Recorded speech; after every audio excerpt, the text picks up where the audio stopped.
Reza bagi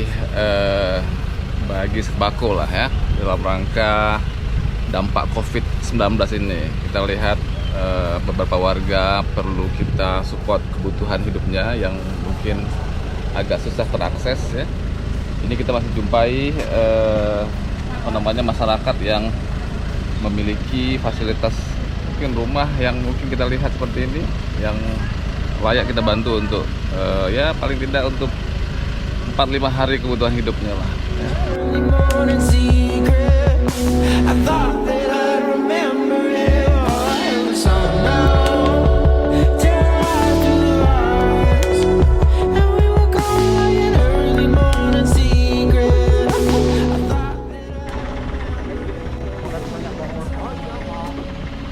Bang, makasih bang. Udah dapat kerja bang? Dong, edikut apa bang? Udah agen ya bang?